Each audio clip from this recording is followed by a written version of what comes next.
Student, आज हम new lesson start करने वाले हैं कुछ भारतीय त्यौहार। यह लिखा है यानी यह इस लेसन के लेखक है महात्मा गांधी जी।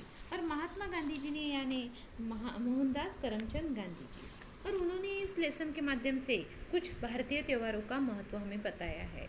अब यहाँ पे देखो, मेरे पन्नों में उन्होंने लिखा है, देखो हम त्यौहार हर तरह के मनाते हैं और आप सबको पता है त्यौहार कौन कौन से हैं। और भारतीय त्यौहार हम जितने भी आते हैं उतने बहुत धूमधाम से खुशी से मनाने की कोशिश करते हैं। दिवाली और उससे जुड़े त्यौहार देश में हजारों सालों से मनाए जा रहे हैं। यानी दिवाली या उससे रिलेटेड जो भी त्यौहार है भारत देश में बहुत हजारों सालों से मनाए जा रहे हैं। आज से लगभग 125 साल पहले भारत के गुजरात राज्य में यह कैसे मनाया जाता था, जानना चाहते हो तो पढ़िए महात्मा गांधी द्वारा लिखित यह रोचक निबंध। यानी महात्मा गांधी जी ने कुछ भारतीय त्यौहार ये निबंध के माध्यम से यहाँ पे लिखा हुआ है, और गुजरात में ये त्यौहार कैसे मनाते थे इसका भी परिचय उन्होंने यहाँ पे दिया हुआ है। तो महात्मा गांधी जी जैसे क्या बता रहे हैं, और महात्मा गांधी जी यानी जैसे त्यौहार गुजरात में कैसे मनाते थे ये बता रहे हैं। सामान्यतः दिवाली का त्यौहार नवंबर महीने में पड़ता है। देखो सबको पता है कि नवंबर महीने में जैसे कार्तिक महीना रहता है उस महीने में दिवाली आती है। तो दिवाली का यह त्यौहार का नवंबर महीने में ही ज़्यादा से ज़्यादा आता है, नवंबर महीने में ये त्यौहार रहता है। यह सामाजिक त्यौहार भी है और धार्मिक भी, और लगभग एक माह तक चलता है। यानी ये क्या है कि एक सामाजिक भी है और धार्मिक भी। इसमें जैसे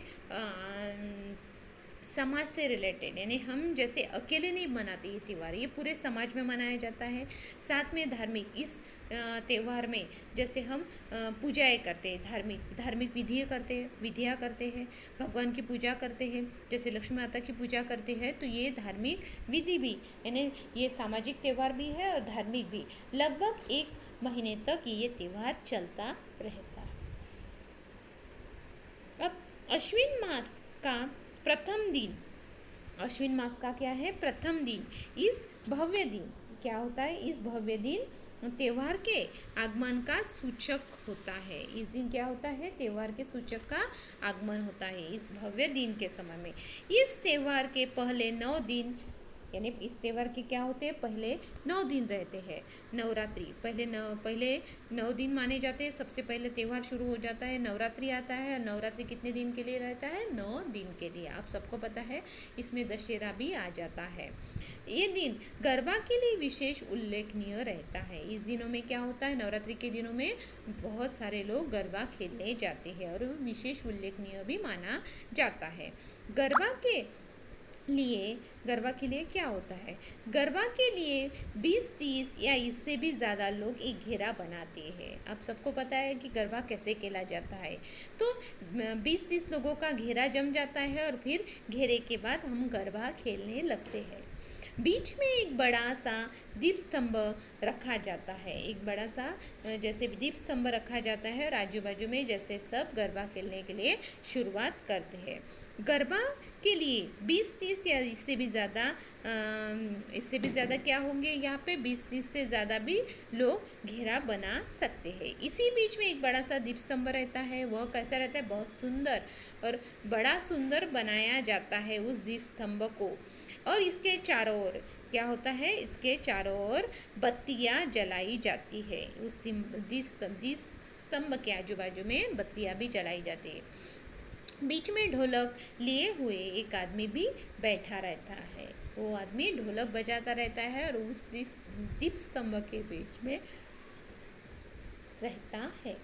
अब आगे, जैसे वह कोई लोकगीत गाता हो, यानी जो ढोल बजा रहा है वो ऐसे लगता है, ढोलक बजाता है वो ऐसे लगता है कि जैसे कोई लोकगीत गाता हो।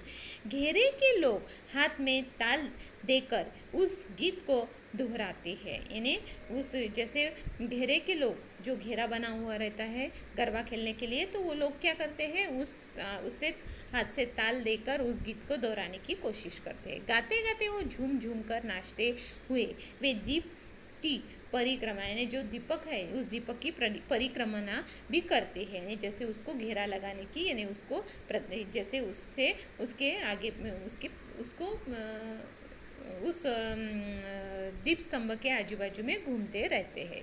इनको सुनने में अक्सर बड़ा आनंद आता है। ऐसे उन लोगों को जैसे वो झूमते भी है, नाचते भी है और उस दीप स्तंभों को घेरा लगाते हैं और उनको सुनते समय बड़ा आनंद भी आता है।